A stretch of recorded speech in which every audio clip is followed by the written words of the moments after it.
From In the Newsroom, 101.5 FM, I'm Keith Shirley. In the studio with me, Congressman Stephen Fincher. Congressman Fincher, your first town hall meeting today, you're off and running. One of the concerns that I heard from the audience today was about jobs.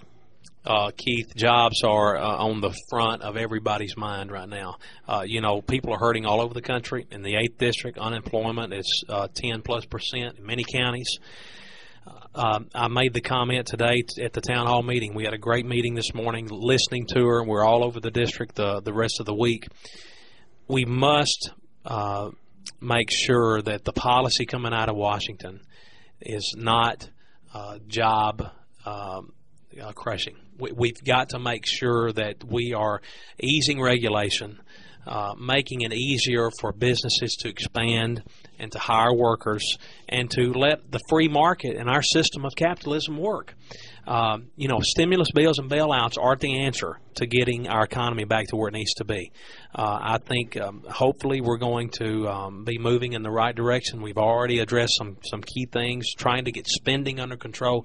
Spending is one key thing I think that causes instability in the private sector. When businesses have amounts of money, but they just don't want to invest in the market because they're scared of it. With our deficit is key, Keith, and we've got to deal with some of these issues. So policy changes out of Washington. The people spoke loud and clear in November. They were not happy with the way Congress has been treating the American people, and hopefully we're going to return the power back to the people. I represent here, not Washington insiders. I represent the 8th District, all of the 8th District, Republicans, Independents, Democrats, and that's who I'm going to serve. Congressman, another question that I heard raised today, and it seemed to be an A-B question, was national security and the current situation in Egypt. Can you address that as you told the audience? Yeah, what we have with Egypt now is very troubling. We've got to be very, very careful how we proceed with what is going on over there. The canal that they have control over deals with a lot of our oil supply. And, if gas is $5 a gallon, Keith, we're in a terrible shape back in this country again. Also, Egypt is an ally to the United States. They have been for many, many years. There is unrest there, but that climate over there politically is very polarizing. You've got Israel, another ally of ours, and they're watching very carefully what happens with Egypt, and so are we. So, the people are not happy, for sure. We can see that. They're in the streets. But we need to be careful, have a clear, stable approach to moving forward, and try to work with the government that best suit the people. Again, we don't want to over-influence that area, but we need to make sure that things are as stable as they can be. Afghanistan, Iraq, I think you're starting to see the war in Afghanistan. You're going to see moving forward, I think, up to 2014, troop withdrawal. You're going to see some guys coming back home. But again, we've got to listen to the generals on the ground, the guys that are over there calling the shots, that are day-to-day operations that say, we need this here, we need that there. And we were briefed by Secretary Robert Gates the other day, and he gave us great insight on we're going to listen to the generals. We're going to make sure our men and women who are fighting for our freedom and fighting terror, the war on terror, that they have the supplies they need, and we give them the full backing we can. That's what we're going to do.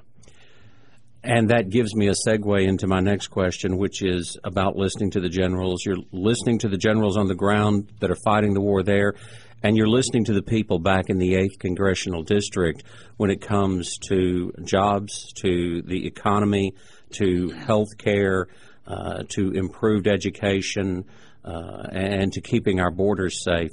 And tell me about your office door and your open policy to all of the 8th Congressional District. Well, we were privileged to pick up Scott Golden. He's our Deputy Chief of Staff. He worked for Marsha Blackburn for several years and actually lives here in Jackson.